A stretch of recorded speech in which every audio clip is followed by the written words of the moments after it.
할렐루야, 반갑습니다. 우리 옆에 있는 분들과 한번 인사할까요? 잘 오셨습니다. 안녕하세요. 잘 오셨습니다. 여러분 인사할 때 좀 어색하지 않나요? 그런데 어떤 분들은 또 인사하는 시간을 가장 기다려진대요. 그래서 인사를 해야 되겠다라는 생각을 제가 했습니다.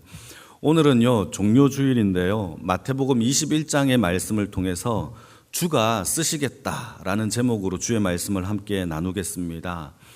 예수님은 갈릴리 지역을 중심으로 3년간의 공생의 생활을 마치시고 이제 그 사역의 중심이 예루살렘으로 옮겨집니다. 이제 예루살렘으로 이제 입성하시는 장면이 오늘 펼쳐지는데, 이때 유대인들이 예수가 온다라는 그 이야기를 듣고 나와서 종려나무 가지를 흔들고 또 환영하면서 호산나 호산나 외쳤던 그 날이 바로 예루살렘에 입성하는 날이고, 오늘 주일을 그 종료주일로 지키게 되는 예배인 거죠. 오늘 본문에서 우리가 주목해 봐야 할 것이 하나 있는데, 그것은 무엇이냐면 예수님께서 사역을 하실 때마다 기적과 능력과 표적이 나타날 때마다 예수님이 늘 하셨던 말씀이 있었어요. 그것은 무엇이냐면 다른 사람들에게 아무 말도 하지 말고 이 표적과 기사를 함구해라, 말하지 말아라 라고 늘 당부하셨어요. 그런데 오늘 본문, 다시 말해서 예루살렘의 입성의 사건부터는요, 그 내용이 좀 달라져요. 여러분 마가복음에 보게 되면 1장에 나병 환자를 고치는 장면이 펼쳐지거든요. 이때 나병 환자를 고치고 난 다음에도 아무 말도 하지 말아라, 함구해라, 제사장에게만 보여라 라고 얘기하고, 마가복음 5장에도 보게 되면 야이로의 딸을 죽음에서 살리는 달리다굼 하는 역사가 일어났어요. 그때도 조용히 해라, 아무 말도 하지 말아라. 마가복음 7장에도 마찬가지예요. 말하지 못하는 사람을 고친 이후에도 엄히 경고하고 아무것도 말하지 말라라고 늘 함구하게 하셨던 예수님이 예루살렘에 입성하는 것과 동시에 예수님이 이 세상의 왕 되심과 이 세상의 주 되심을요, 왕과 주 되심을 만천하에게 선언하고 선포하는 사건이 이 예루살렘의 입성에서 우리가 주목해 봐야 할 내용이라는 거죠. 한번 1절을 같이 한번 보실까요? 1절 같이 읽겠습니다. 시작. 그들이 예루살렘에 가까이 가서 감람산 벳바게에 이르렀을 때에 예수께서 두 제자를 보내시며, 지금 예수님은요, 제자들을 데리고 예루살렘 근처에 가셨어요. 그리고 그 근처가 벳바게라는 지역의 이름이 등장을 합니다. 그리고 두 명의 제자를 택하여서 건너편의 마을에 가서 나귀와 나귀 새끼 묶여 있는 거를 데리고 와라. 또 누군가가, 또 주인이 이걸 왜 가져가냐라고 말을 하거든 주가 쓰시겠다라고 말을 하면 보내줄 거다라고 얘기하죠. 그리고 실제로 그렇게 이 주인이 가져가라라고 이렇게 나귀들을 내주는 사건이 벌어진 것이죠. 여러분, 이 세상에 어떤 나귀 주인이 다른 사람이 자기 나귀를 가지고 갈 때에 내 거다라고 하고 가져갈 때에 그냥 내주는 그런 주인이 어디에 있겠습니까? 경찰에 신고하든지 몽둥이로 내 나귀를 지키든지 하겠죠. 그런데 오늘은요, 이 기적 같은 일들이 벌어지는 것을 보게 되는 겁니다. 여러분, 이런 순적한 주의 기적들이 일어났던 그 놀라운 비밀이 담겨 있는데, 여기에는요, 어떤 비밀이 담겨 있느냐 하면 이 나귀를 데리고 가는 이 사건은요, 이미 520년 전에 스가랴 선지자를 통하여서 하나님이 예언하셨던 역사가 오늘 본문을 통하여서 응했던 사건이에요. 520년 전에 스가랴 선지자를 통하여서 말씀하신 바, 어떤 말씀을 하셨느냐 한번 읽어볼까요? 마가복음 21장 4절 5절입니다. 같이 읽겠습니다. 시작. 이는 선지자를 통하여 하신 말씀을 이루려 하심이라. 일러서되 시온의 딸에게 이르기를 내 왕이 내게 임하나니 그는 겸손하여 나귀 곧 멍에 매는 짐승의 새끼를 탔도다 하라 하였느니라. 여러분, 새끼 나귀를 탔던 사람이 누구냐? 왕이래요. 왕. 너희에게 왕이 임했는데 새끼 나귀를 탔고 겸손한 왕이라는 거죠. 여러분, 여기에서 우리에게 하나 선언해 주고 있는 것이 예수님이 이때 왕으로서 이 예루살렘에 임재하고 있는 것을 우리에게 알려주는 겁니다. 그리고 벳바게라는 이 지역의 이름은요, 성경 전체를 통틀어서 오늘 본문에게만 유일하게 나타나는 지명이에요. 그러니까 예수님이 이 선지자의 말을 500년 전에 했던 말씀을 응하게 하기 위하여 이 벳바게라는 지역의 이름을 사용하셨을 뿐만 아니라 하나님의 500년 전에 하신 말씀을 우연한 사건이 아니라 하나님의 계획과 역사 속에서 이루어졌음을 성경이 우리에게 말해주고 있는 거죠. 여러분, 이게 중요하죠. 여러분, 성경에 기록되고 있는 지명이나 사건이나 모든 일들은요, 우연하게 일어나는 법이 없어요. 예수님이 나귀를 왜 타셨느냐? 이미 하나님께서 스가랴 선지자를 통하여서 계획하신 섭리 가운데 일어난 일인 줄 여러분 믿으시기를 축복합니다. 이게 우리에게도 마찬가지예요. 우리의 삶에서 일어나는 모든 일들이 우연하게 벌어지는 하나의 사건이 아니라 하나님의 통치와 섭리와 계획과 이루심 속에서 일어나고 있다라는 사실을 여러분 믿으시기를 바랍니다. 하나님의 주권의 역사를 철저하게 믿고 살아가는 주의 성도들이 되기를 축복합니다. 이게 중요해요. 우리 신앙은요, 여러분, 이 땅이 우연한 법칙, 우연하게 일어난 것, 이렇게 어쩌다가 일어났겠지가 아니에요. 하나님이 이 세상을 통치하고 계신다라는 사실에 절대 주권적 믿음으로 살아가는 주의 신앙이 우리에게 있어야 한다라는 거죠. 그래야 하나님을 찾고 하나님을 붙들고 하나님께 감사할 수 있어요. 어떤 일이 일어났는데 우연히 일어났으니까 감사를 못해요. 주인을 알아야 감사할 수 있어요. 이건 정말 중요해요. 여러분, 우리 인생 가운데 감사가 몇 번이나 일어납니까? 이거는 주인이 없어서 그래요. 주인을 알면요, 감사할 수 있어요. 신약 성경을 보시게 되면 구약 성경을 참 많이 인용합니다. 그래서 구약 성경에 이르기를 이렇게 되었는데 이렇게 되었다라고 성경에서 많이 인용하는 것을 보게 돼요. 이거는요, 성경의 역사가 즉흥적인 사건이 아니라 하나님이 이미 언약을 따라 하나님의 통치 속에서 이루어지는 이 성취의 역사를 성경이 성경으로 설명하고 있는 것을 보게 되는 거죠. 예레미야서 10장 말씀을 한번 읽어볼까요? 12절 같이 읽겠습니다. 시작. 여호와께서 그의 권능으로 땅을 지으셨고 그의 지혜로 세계를 세우셨고 그의 명철로 하늘을 펴셨으며. 여러분, 세상을 지은 게 뭐라고 되어 있습니까? 하나님의 지혜로 지으셨대요. 믿으십니까? 여러분, 이게 중요해요. 생각을 해보세요. 이 세상을 하나님의 지혜로 지으셨다면 이 세상을 통치하는 것도 하나님의 지혜예요. 그런데 지혜를 구하냐고요? 우리가 이 세상을 통치하는 방법이 하나님의 지혜인데 이 세상을 살아갈 때에 하나님의 지혜를 구하지 않고 어떻게 우리가 이 세상을 살아갈 수가 있겠어요? 그래서는 우리는 지혜를 구해야 돼요. 야고보 선지자가 얘기합니다. 하나님께서 후히 주시는 하나님께 지혜를 구하래요. 그러면 우리의 삶에 하나님의 지혜가 깃들고 살아갈 줄로 믿으시기를 축복합니다.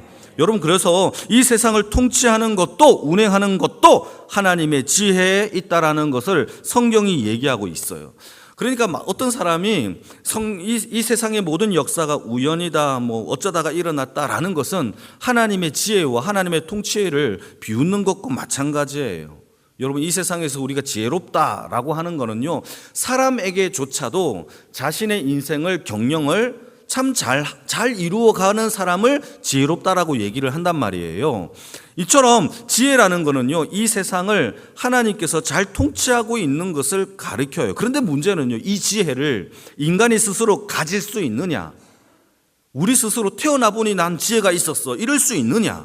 그럴 수 없다라는 거예요. 성경의 말씀을 보시게 되면 다니엘서 2장 21절 말씀을 한번 읽어볼까요? 같이 읽겠습니다. 시작.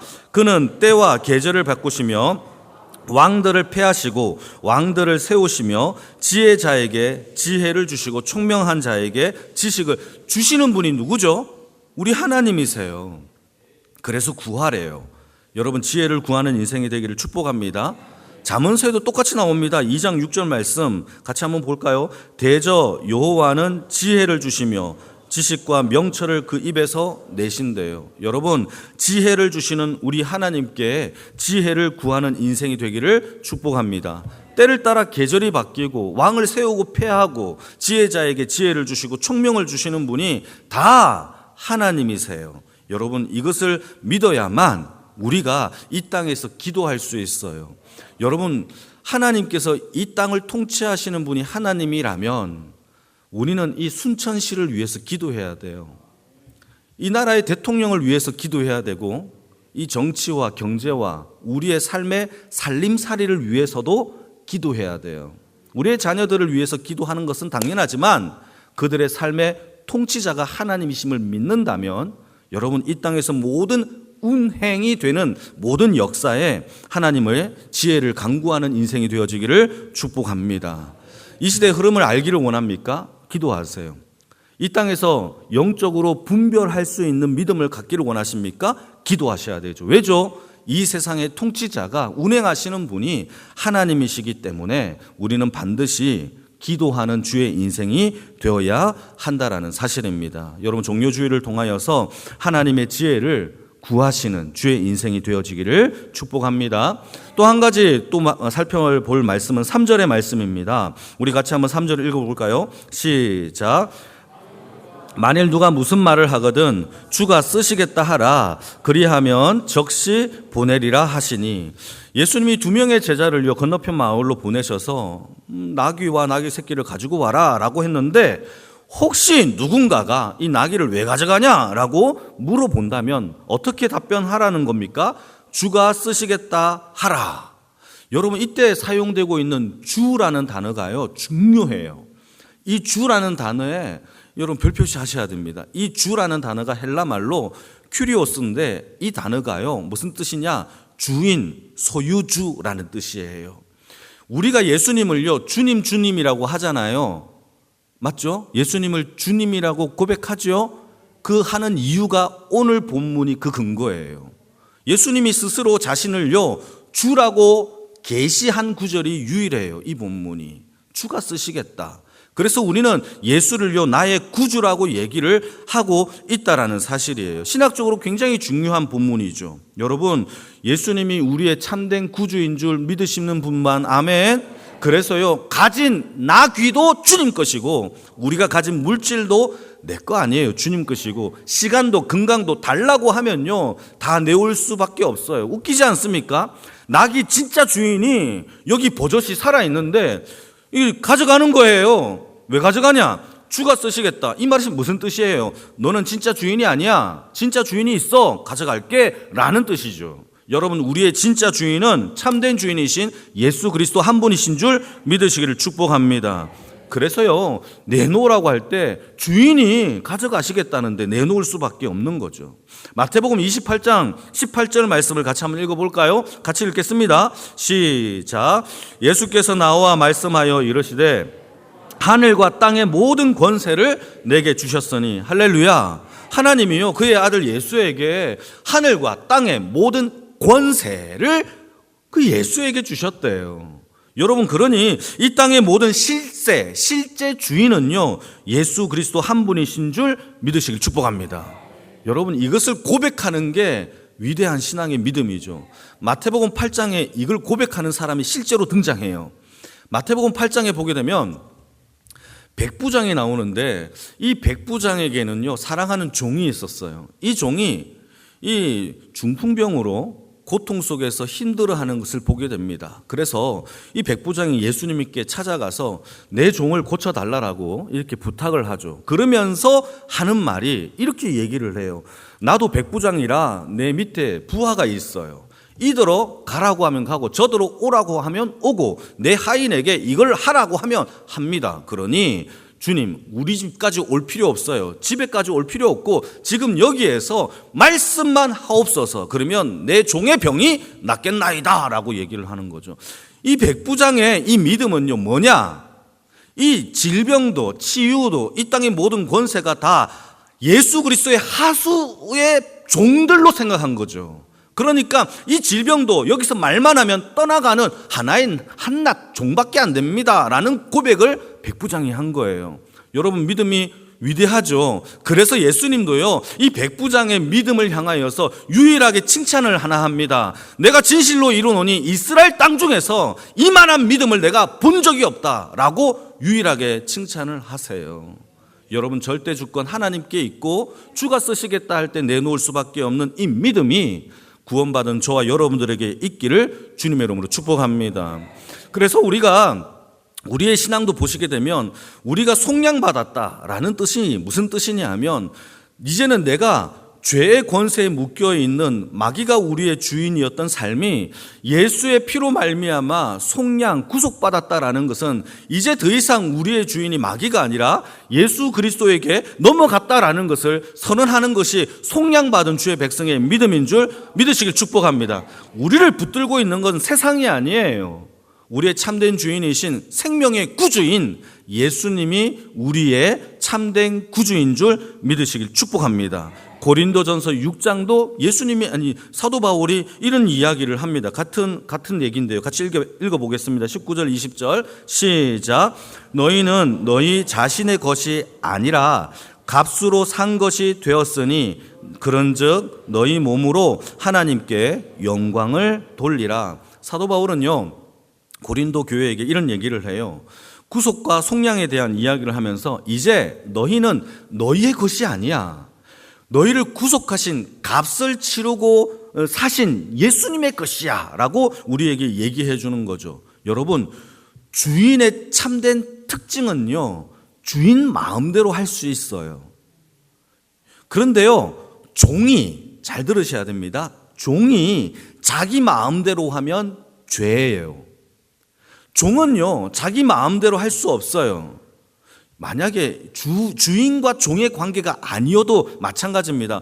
평등의 관계 속에서요, 제가 색소폰이 있는데 제가 저걸 가져갑니다. 그러면은 저 주인 된 양 권사님이 가만 놔두겠습니까? 그거 제 거예요 라고 하지 않겠어요? 이건 마찬가지예요. 여러분, 주인이 있으면 주인 마음대로 할 수 있어요. 저걸 떴든지 팔든지 누구에게 주든지 할 수 있어요. 그런데 주인이 아닌 사람이 가져가면요, 그거는 죄란 말이에요. 마찬가지로 주인과 종의 관계 속에서요, 주인은요 마음대로 할 수 있어요. 그러나 종이 마음대로 하면 죄예요. 그거를 성경에서 말하고 있는 겁니다. 주인 뜻대로 살아가는 것이 종의 삶이에요. 종은요, 내 뜻대로 살아가는 것이 아니라 주인 뜻대로 살아가는 것이 종의 참된 정체성입니다. 그러면 우리가 예수로 말미암아 다 구원을 받은 여러분, 하나님 앞에 종된 주의 백성인 줄 믿으십니까? 자, 그러면 아멘 했죠. 그러면 종과 종들끼리는 어떻게 살아가야 할까요? 용서받았기 때문에 우리 또한 여기서 누군가를 용서하지 않는다면 상대적으로 주인이 되는 거예요. 우리는요, 용서하지 않을 수 없어요. 왜? 종이기 때문에. 종의 삶은요, 종끼리 서로 용서하고 사랑하고 하는 삶만 남을 뿐입니다. 이거를요, 사도 요한이 정확하게 우리에게 얘기를 합니다. 하나님을 사랑하는 자는 그의 계명을 지키는 자, 순종의 삶이 종으로서 주인의 뜻에 순종하는 삶이 사랑하는 자는 그의 계명을 지키는 자로 설명하고 있고, 또한 하나님을 사랑하는 자는 내 형제를 사랑해야 된대요. 하나님을 사랑한다고 말하면서 형제를 사랑하지 않는 자는 거짓말하는 자니 사랑하는 자는 반드시 형제를 사랑해야 된다라고 얘기하고 있죠. 그러니까 우리의 종된 삶은요, 두 가지밖에 없어요. 하나는 주인에게 순종하는 삶이 있어야 되고, 종들끼리는요 서로 용서와 용납과 사랑이 펼쳐져야 되는 이 두 가지 방법이 우리의 종된 정체성의 믿음의 신앙인 줄 믿으시길 축복합니다. 여러분, 우리는요, 하나님을 사랑한다라고 나의 구주라고 말만 하지만 이 순종과 이 사랑에 대해서는 너무나 등한히 할 때가 많아요. 그래서 오늘 종료주의를 통하여서 두 번째, 우리의 삶 가운데 순종과 사랑의 삶의 열매를 맺는 주의 인생이 되어지기를 축복합니다. 또 한 가지 마지막으로 살펴볼 것은 우리 8절과 9절의 메시지인데요. 같이 한번 읽어볼까요? 8절, 9절 시작. 무리의 대다수는 그들의 겉옷을 길에 펴고 다른 이들은 나뭇가지를 베어 길에 펴고 앞에서 가고 뒤에서 따르는 무리가 소리 높여 이르되 호산나 다윗의 자손이여 찬송하리로다. 주의 이름으로 오시는 이여 가장 높은 곳에서 호산나 하더라. 여러분, 이것은요, 예수님이 예루살렘에 입성하자 이 유대인들, 이스라엘 백성들이 보인 반응이에요. 이미 예수님은요, 예루살렘에 많은 사람들이 예수님을 알고 있었어요. 기적과 능력과 행함을요, 가르침을 받은 사람들이 이미 많이 있었죠. 그 기적의 소문도 많이 났어요. 그래서 예수가 예루살렘에 입성을 하자 많은 사람들이 길거리로 나와서 겉옷을 벗고 펴서 땅에 펴고 또 가지를 꺾다가 바닥에 깔고 종려나무 가지를 흔들면서 예수를 향하여서 호산나 호산나 지금 우리를 구원하소서라고 노래 부르면서 높은 곳에서 호산나라고 이렇게 찬양을 했는 모습이 오늘 입성의 장면입니다. 여러분, 이 장면이 무엇을 의미하고 있는지는 여러분 생각을 해봐야 합니다. 이게 무슨 뜻이냐? 구약 성경에 이 장면과 거의 똑같은 장면이 하나 펼쳐져요. 그게 어디 나오느냐? 열왕기하 9장에 나와요. 열왕기하 9장 같이 한번 읽어볼까요? 13절 말씀 같이 읽겠습니다. 시작. 무리가 각각 자기의 옷을 급히 가져다가 섬돌 위 곧 예후의 밑에 깔고 나팔을 불며 이르되 예후는 왕이라 하니라. 그 당시 북이스라엘 나라를 의미하고 있는데요, 그 나라의 왕은 여호람이라는 왕이 있었어요. 근데 이 여호람이라는 왕은 하나님 보시기에 악했던 왕입니다. 그래서요, 하나님이 여호람 대신에 누구를 왕으로 세우느냐? 그의 군대 장관 예후를 하나님이 왕으로 세우십니다. 이때 엘리사를 통하여서 그에게 기름을 붓는데 기름을 예후에게 부었다라는 소식을 듣자 사람들이요 나와가지고 급하게 겉옷을 벗고 예후는 우리의 왕이다 왕이다 라고 외쳤던 모습이에요. 오늘의 본문과 거의 똑같은 모습이 펼쳐집니다. 자, 그러면 이게 무슨 뜻이냐? 예수님이 지금 이러한 칭송과 호산나 찬양과 이러한 모습들의 모습은요, 마치 예루살렘의 로마의 정권을 무너뜨리고 유대인들의 참된 왕으로 등극하고 있는 행위가 오늘 본문의 모습이에요. 근데 중요한 거는요, 이 환호와 이 믿음과 찬양이 일주일도 못 가서 예수를 죽이라라는 폭도의 목소리로 바뀐다라는 것이 문제이죠. 여러분, 유대인들은요 지금 예수님을요 왕으로 환영하고 있어요. 문제는 이게 5일도 못 버티고 예수를 죽이라로 바뀌어요. 여러분, 우리의 신앙은 어떻습니까? 우리가 기분 좋을 때, 신앙을 은혜로 받을 때는요 다 잘해요. 못하는 사람 한 명도 없어요. 저도 그렇고 우리도 그렇고. 그런데 우리에게 시련이 찾아올 때는 어떻습니까? 고난이 찾아와요. 나에게만 있는 아픔처럼 느껴질 때 여러분, 우리의 찬양과 감사가 쉽게 나옵니까? 아니면 이 입술의 찬양과 이 감사가 바뀌어서 하나님을 원망하고 다 필요 없어 라고 하면서 삐뚤어질 테야 라고 하면서 뻗나가기 시작합니까? 여러분, 우리의 신앙을 점검해 봐야 돼요. 성경에는요 이런 이야기들이 너무너무 많이 나와요. 이게 우리의 모습이 아니라고 말하지 않을 수 없어요. 여러분, 성경에 사울 왕을 보게 되면 그는 처음에는요 겸손한 왕이었어요. 정말 겸손했어요. 그런데 권력의 맛을 보고 난 다음에 그가 교만하여서 자기의 이름을 위하여 기념비를 세우고 하나님의 명령을요 그냥 쉽게 거역하는 자가 되었어요. 얼마나 겸손했는데, 그래서 기름까지 부었는데 하나님을 거역하는 왕이 되었죠. 뿐만 아니라 이스라엘 백성들도 마찬가지입니다. 여러분, 10가지 재앙과 홍해를 건넜어요. 기적 중에 기적 중에 기적 중에 기적을 경험한 거예요. 만나를 먹고 있는 중에서도요 그들은요 어떻게 하나님을 원망했느냐? 홍해를 건너고 그렇게 찬양을 했던 그 입술이 불과 며칠도 안 되어서 마라의 쓴물 때문에 원망하고요, 길이 험하다고 원망하고요, 고기가 없어서 원망하고요, 물이 없어서 원망하고요, 계속 원망했어요. 이게 우리의 모습이 아니라고요? 한번 점검해 봐야 해요. 뿐만 아니에요. 성경에 보시게 되면 가룟 유다는요 예수님의 12제자였는데 12제자 중에서도요 돈꾀를 맡았대요. 돈꾀라는 것은요, 재정부 장관 같은 이 회계를 담당한 겁니다. 우리 교회에서 재정부가 얼마나 신뢰할 만하니까 이 돈을 맡기는 거 아니겠습니까? 그렇게 맡겼던 가룟 유다였지만 그가 생각하기에 내가 알고 있는, 내가 추종하는 예수와 지금 이 형태의 예수가 안 맞는 거예요. 그래서요, 어떻게 하느냐? 예수를 팔아버립니다. 대제사장에게 예수를 팔아버리는데, 예수를 판다라는 이 말은요, 예수보다 자기가 주인이었던 거죠. 그러니까 돈 주고 파는 거 아니에요? 그러한 모습이 가룟 유다에게 있었어요. 그는 제자였던 적이 없었던 것 같아요. 주인을 팔아버리니까. 뿐만 아니라 여러분, 사도 바울에게 보면 데마라는 충성스러운 종이 있었어요. 이 데마라는 사람은요, 이 사도 바울이 복음의 사역을 할 때마다 항상 등장하는 인물이었습니다. 골로새서와 빌레몬서에 이름이 항상 복음의 대열 속에 있었던 이름이 데마였어요. 그런데 그가 세상을 사랑함으로 예수를 떠났습니다. 금세, 곧바로 우리의 모습을 봐야 됩니다. 이 호산나의 찬양이 중요한 게 아니에요.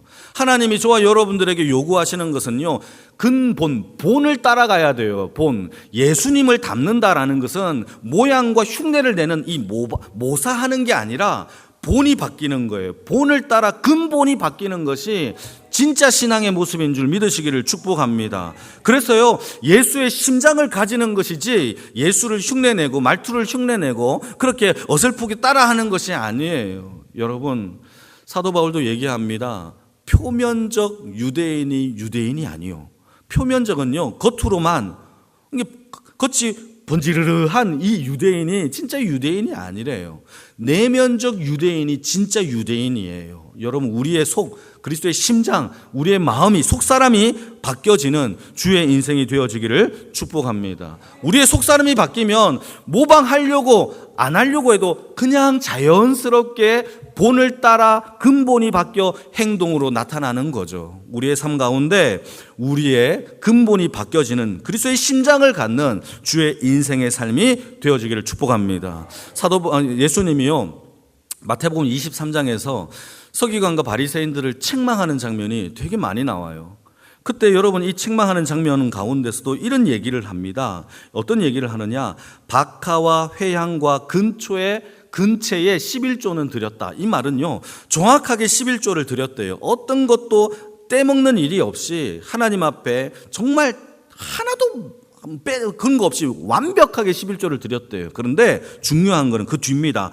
율법에서 더 중요한 바, 정의와 긍휼과 믿음을 너희들은 버렸다. 그러면서 하는 말이 11조도 드리고 이것도 지켜야 된다라고 예수님께서 말씀을 하시는 거예요. 사랑하는 성도 여러분, 하나님은 우리의 기름진 행동, 우리의 번드르한 말빨, 이런 거를 받으시는 분이 아니에요.